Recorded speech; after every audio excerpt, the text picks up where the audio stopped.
নমস্কার বন্ধুরা, আশা করি তোমরা সকলে অনেক ভালো আছো। আজকে আমি বানিয়ে দেখাবো তালের বড়া, তালের পিঠে। একদম কম সময়ে সহজভাবে এই তিনটে রেসিপি একসাথেই বানিয়ে দেখাবো। তালের রেসিপিগুলো বানানোর জন্য উপকরণে নিয়েছি চিনি, গুড়, গুঁড়ো দুধ, নারকেলটা কুড়িয়ে নিয়েছি, তালের রস, ময়দা আর নিয়েছি চালের গুঁড়ো। এবারে একটি পাত্রে দিয়ে দিচ্ছি ময়দা, লবণ আর দিয়ে দিচ্ছি অল্প পরিমাণ চিনি। দিয়ে পুলি পিঠে করার জন্য ডোটাকে বানিয়ে নেব। তালের রস দিয়ে ময়দাটাকে ভালোভাবে মেখে নিচ্ছি। এইখানে কিন্তু কোনো রকম জলের প্রয়োজন নেই। পুলি পিঠে করার জন্য ডোটা মাখা হয়ে গেছে। অল্প পরিমাণ সাদা তেল মেখে ডোটাকে রেখে দেব 15 মিনিটের জন্য।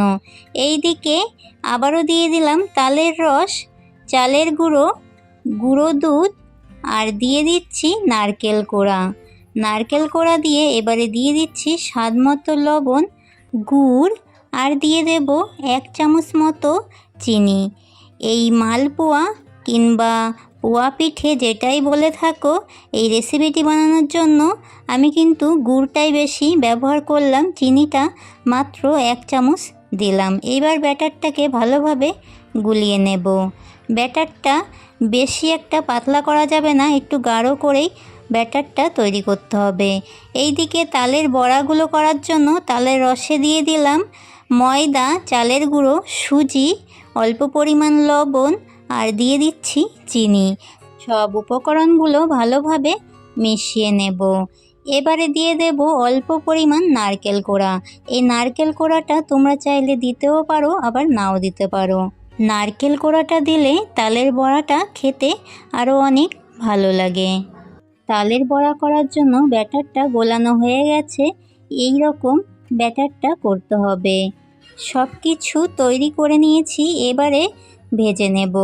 এই দিকে পুলি পিঠে করার জন্য নারকেল কোড়াটা অল্প পরিমাণ গুড় দিয়ে জাল করে নিচ্ছি।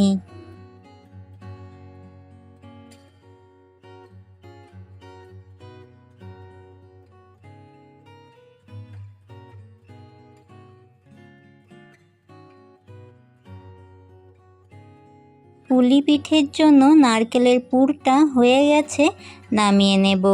পুলি পিঠে করার জন্য ময়দাটাকে ভালো করে মেখে নিচ্ছি। মেখে নিয়ে লেচিগুলো করে নেব। আমি এইখানে সাদা তেল দিয়েই বেলে নেব।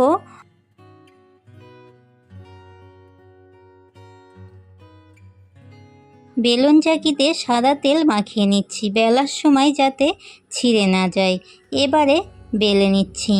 বেশি পাতলা করব না, আবার বেশি মোটাও করব না। এইভাবে বেলে নিয়ে একটা ছোট গ্লাসের সাহায্যে ছোট গোল করে নেব।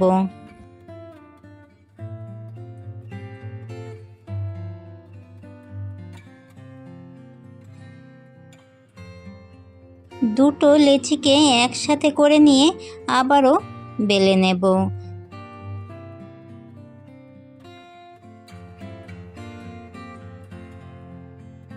পুলি পিঠের ভেতরে নারকেলের পুরটা দিয়ে আমি এখানে একটা কাঁটা চামচের সাহায্যে সাইডগুলো এইভাবে ডিজাইন করে নিচ্ছি।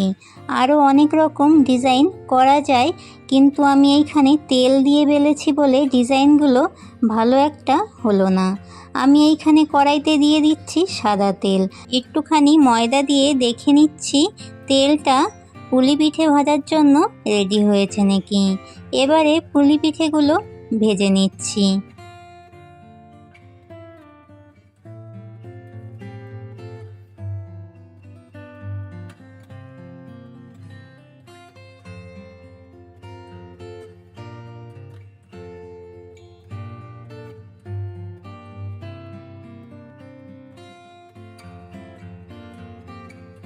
পুলি পিঠেগুলোর দুই পাশ ভালোভাবে ভেজে নিয়েছি, এবারে তুলে নেব।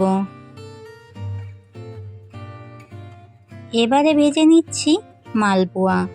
এটাকে অনেকে মালপোয়া বলে, আবার অনেকে পোয়া পিঠা বলে, আবার অনেকে বলে ভাজা পিঠে। তো তোমরা কি বলো সেটা কমেন্ট করে জানিও। আমাদের এইখানে এই ভাজা পিঠেটাকে বলে মালপোয়া।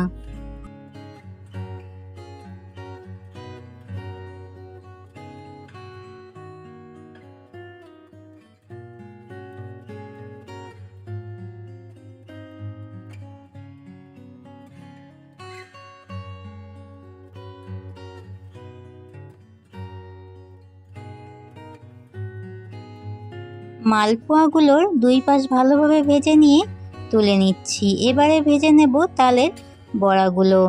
এই পিঠেগুলো বানানোর সময় কিন্তু গ্যাসের আঁচটা লো ফ্লেমে করে দিয়েই সব পিঠেগুলো এইভাবে ভেজে নিতে হবে।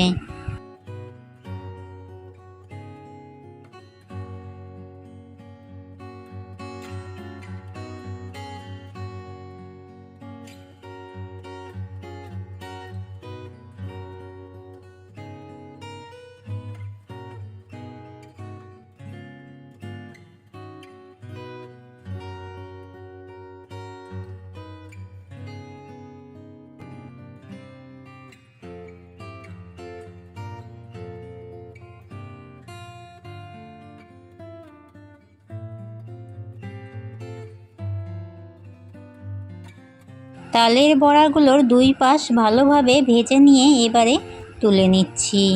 সব ভাজা পিঠেগুলো বানানো হয়ে গেছে।